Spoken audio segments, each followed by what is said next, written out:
Hey guys, we're back here, Coach Roel with Brooke Shang with part 2 of our interview. For part 1, make sure to head over to Scott Myers' YouTube channel, the Self-Storage Investor King, with what you wanted people to get out of your book. And you had mentioned that you really hope that people would not skip over the first part, which is about mindset, and that you felt there's a very important message there. With mindset, how did that, I guess, affect you in terms of your mindset? How did that evolve after you did your first couple deals? I think it's a constant thing. Your fear or your doubts, and every deal is different. So you constantly have to remind yourself, you did it. If you already did your one deal, 2 deals, you can do it. You know the fear or the doubt will still come up. However, you have the proof that you did it yourself if you already have 1 or 2 deals. Sometimes you're getting into bigger deals or more creative deals, right? So it's a constant thing, and we're constantly growing. The reason I said don't skip the mindset part is because I think strategy is there to help you, and everybody could learn it, right? It's not that complicated once you're in it. There's still a lot. However, you have to trust that you could do it. Otherwise, I see success is constantly achieving your goal, showing the results. If it's 1 or 2 deals, it doesn't help. Otherwise, I hear the same objection. I don't know if you hear the same thing too. No time, no money. Even if they have a good job, they capped out eventually. And like us, luckily we didn't start that young. So we saved up a little bit and we have equity in the home. However, 1 or 2 deals, or if you do it the traditional way, 1 or 2 deals, you're done. Yeah. Then how do you reach financial freedom? How do you reach financial independence? How do you pay for things you really want to do, right? Yeah. Yeah. So really you have to. So I want to ask you that tough question for the sake of our viewers here. I have my own opinions, but it's not about me. But I want to ask the question to you as if I'm one of the viewers. What if I feel like legitimately I don't have the time? What would you say to someone like that? That's exactly why you want to do it right. You have to learn how to do it. Because if you don't have time, you have to learn how to do it efficiently, right? That's one thing. And if you really want to do something, I think you'll find time. Because if you really want to watch a Netflix show, or if it's your passion, then you'll find time to do it. If your kids say, hey, I have to do something now, mommy, no matter how busy you are, if they fall off the stairs, you have to do it. So if you choose to do something, or if you look at it as something you have to do, financial freedom, or having to learn how to do it, growth, build your portfolio, if you consider that as something you have to do, you'll find time. Or do it and learn it the right way. Otherwise, you're wasting time, especially if you don't have time. Yeah, that makes a lot of sense. I mean, you can really figure out a person's priorities by observing what they choose to spend their time on, right? Yeah. So people say they really want to do something, but they're not doing it. Then there's kind of is it really that important to you if you're not really doing it? So is it something about getting a person's priorities straight? Is that kind of along the lines? Along the line. And also, if you don't want to put that as priority, then rethink if that's really what you want. You probably don't have the passion for it. You probably don't see it as important. Then look for something that's right for you, right? I think that's a sign to pivot. If you don't have the ambition or the drive to do it, or you don't want to put it on your priority list to spend your time on, then maybe that's a sign you should find something different. Reset your goals. Yeah, a bit of tough love.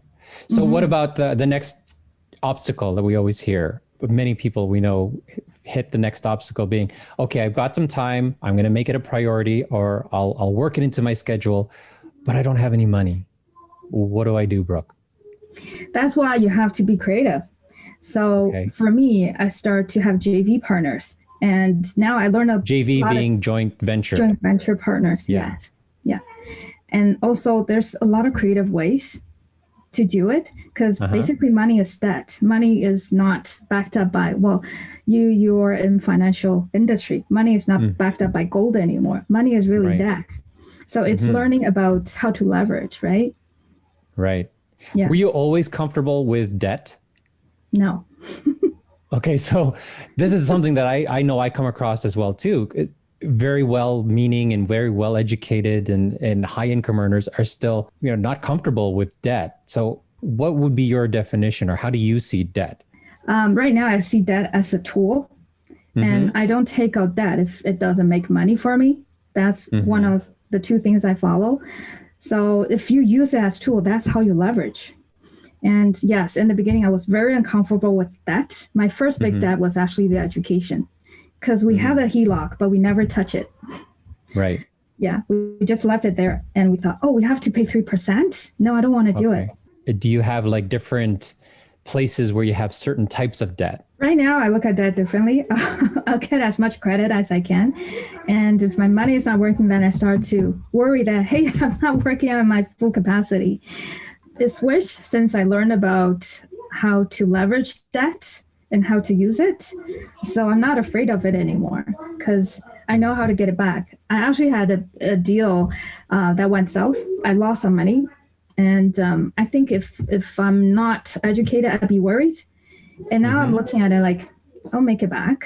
It's really like a learning experience, right? Because I also invested a lot in either traditional education, or now I invest in self-learning, or the financial education I had about real estate. You said you lost some money on a deal. It's totally up to you if you want to reveal how much, because, you know, relative to you. But the question really I wanted to ask is, how can you feel comfortable with having lost some money? Why is it okay for you? That seems, you know, weird. I'm going to use somebody else's quote, because when you look at things differently, then things seem different.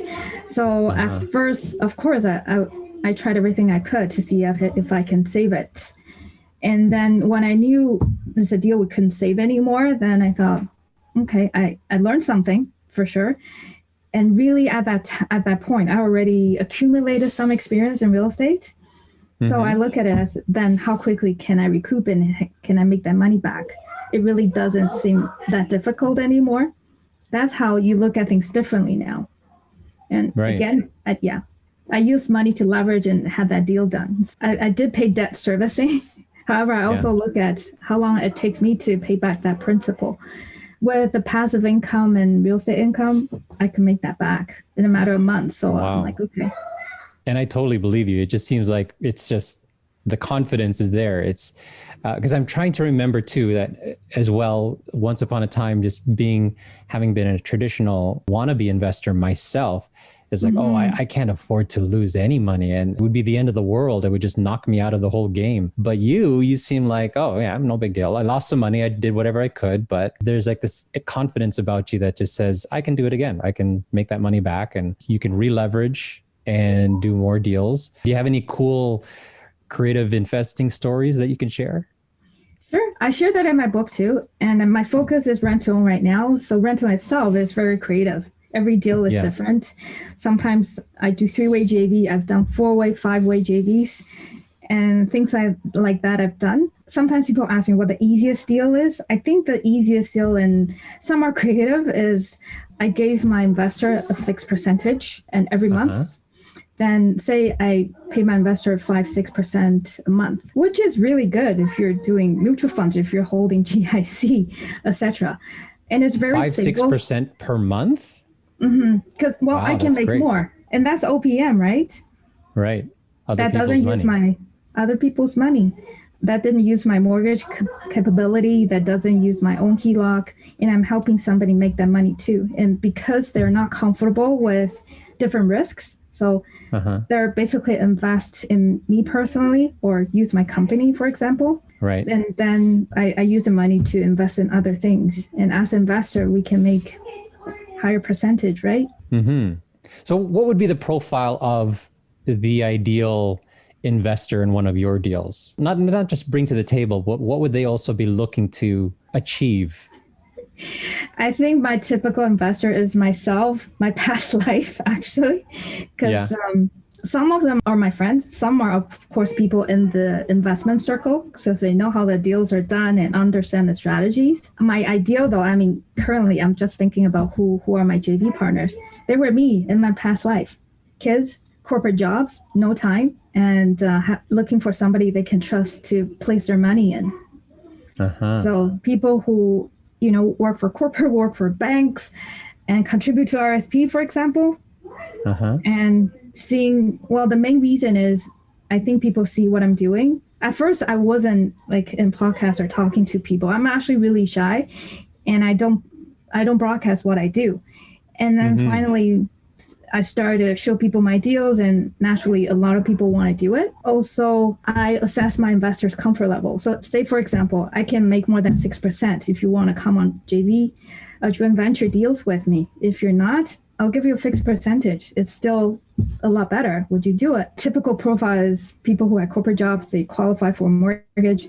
However, they're not comfortable doing what we're doing actively. That's typically who my investors are. Okay. How do you deal with sometimes, I'm assuming sometimes you have people who have the desire, they have some money that they could access maybe from savings or from borrowing off their home equity line of credit, but they want updates of every single little thing. Have you ever come across that? Yeah, you have. And how do you deal with that? I'm pretty patient with them, actually. And I'm very transparent of how I calculate my profits, how I do things. Actually, with the book, that really helped because a lot of questions are answered there. I do deal with that. You probably too, especially analytical. I'm okay with that. Actually, on the plus side is that actually helped me analyze my deal. Then I know, oh, that's the kind of thing people might think of that other people might not. So that actually helped me present my deals even better, I think, along the way. Found that with some investors, especially who are not educated. And I do have to educate them along the way. Again, the book helps, and just communication. If they want to analyze, I'll give them my spreadsheet. That's no problem. And then they can tweak. And I have investors, who really want to know the exact numbers or they won't feel comfortable. However, every deal is different. By the time you close, something else would change, right? So it's just how I present it. Or I think going forward, that's actually from my recent experience. I will show them, okay, this is the worst case scenario. This is the best case scenario. I usually show them something in the middle, what's more realistic, I thought. Then if the worst case scenario is okay and acceptable, then I think we could deal the deal. I'm not going to take their last dollar. If they're going to lose sleep at night, I would suggest them not to do it. I think education would definitely help because people don't take action if they don't know, right? Now, we've been using this term education for, a few times, but I know education could take many different forms. It could be reading a book. You invested quite a bit of money in your education, as I know you have and I have as well. How much education would you recommend somebody needs in order to be able to first be a passive investor in one of your deals, and then B, potentially taking the lead like what you're doing and being able to attract other people's money? If you want to be passive, I think read a book, understand one strategy because you're investing in one deal, and that would probably be enough. However, would that take off and replace your working income? Most likely no. You can create wealth, that's no problem, and learn from somebody else, right? I think what we have to offer is the knowledge and show them how we do the deal. For them, the investment in JV with us is the investment. And a book is $20, $30, that's the minimum. Usually people who want to do it passively, that's the time or the investment they want to put in. And if you're analytical and you want to invest in more than one deal, for sure, invest in your education. I think you should invest, if you're comfortable and that means nothing to you, you won't take accountability. If it's $1,000, if I miss a class, if I don't do anything, I'm like, that's fine. To the point that you're looking for the return on investment. So say if I spend $20,000, that's actually my thought. I want to have the deal that actually bring me that investment back and more. If you're just spending a little bit, most likely it's just like watching a movie or buy a book. If you're going to take action, not everybody won't. However, if you're going to take massive action, I think you have to invest. Stake in the game, right? Yeah. Have you had people who say, okay, so you presented me with this joint venture agreement or joint venture proposal. Have you ever come across people saying, wow, you're making this much and I'm only making this much, but I'm putting in all the money? Have you come across that, and how you deal with that? I think if they really don't think it's worth it, they won't invest. However, the reason they come is they see what they can get in mutual funds. They see what they can get in term deposits, GICs. So even myself, if I can find a better deal, then I won't do JV with you. If I can show that this is a better deal and you can build on my experience, usually they check and they have to know and like and trust you first, right? So if we're at that point, I think the trust is there, and I'll explain. Same thing. If you can find something with the same return, I understand if you don't want to invest with me. So if I can make you that return and then it still makes sense, then let's do it. It's funny because after I wrote my book, I have people coming to me to say, okay, because I put the title Networking Queen. You just have the contacts and now you're making all that profit. Do you think that's fair? And I also said, okay, on top of that, I'm also putting on my reputation, doing a deal with you. So if anything goes wrong, I'm not just doing one deal, two deals. I want to continue my real estate investment. I'm not going to do something that's going to jeopardize our relationship or just cut me out of the real estate investment world because of one or two deals going wrong. So they have to understand that's what we brought to the table. Like you said, we do creative deals. If they can find it elsewhere, then there are better options. But obviously, we're all in it. A question I want to ask you too, and this is, I don't necessarily know the answer. Have you compared side by side using a joint venture compared to hard money lending or bridge financing that charges 10, 15%? And how do you view the pros and cons of using either one? I've done that. Actually, sometimes I would also, even tenant buyers, sometimes they, for rent to own, we call the tenants tenant buyer. I've compared to if they do a rent to own with us, if the mortgage broker present them with private deals, then how the numbers will look like. The pros and cons is for JV, of course, every decision you make, you have to think of the other party. If you're the kind of person that wants to have control of everything, you might think, oh, then I want to use hard money. That's how I see it. And even with B lenders.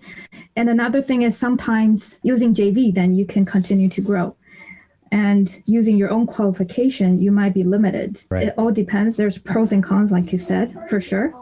I like using JV so far because so far I work very, very well with my JVs. And then I can still continue to grow. At the same time, I'm looking at B lenders too. And then I'll evaluate if it's worth it. Right.